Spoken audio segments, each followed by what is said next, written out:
Hola, yo soy Santiago, tu profe de iniciación musical. Vamos a comenzar. Ya va a empezar la clase musical. Haremos muchos juegos que te van a encantar, porque esta es la clase musical. El día de hoy vengo a antojarlos aún más de nuestro salón de clase. Esperemos que todo esto pase pronto y nos podamos ver juntos.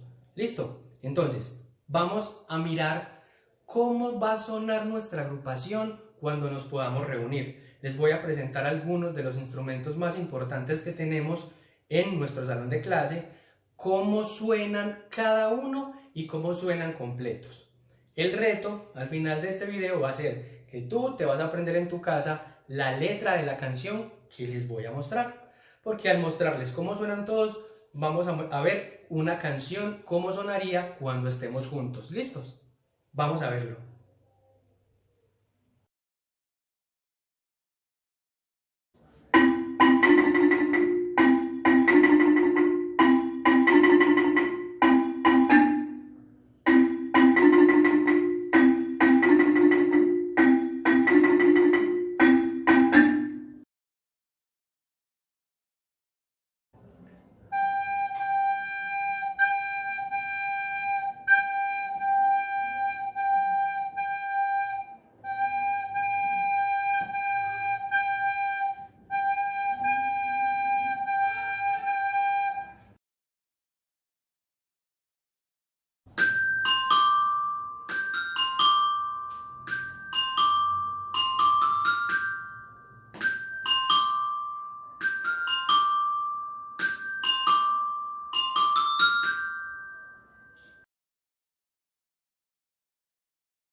La canción se llama La Carta al Viento.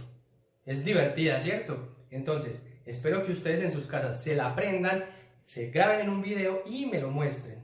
¿Listo? Cualquier duda, saben que estoy siempre con ustedes. Muchísimas gracias por estar con nosotros y espero les haya gustado este video.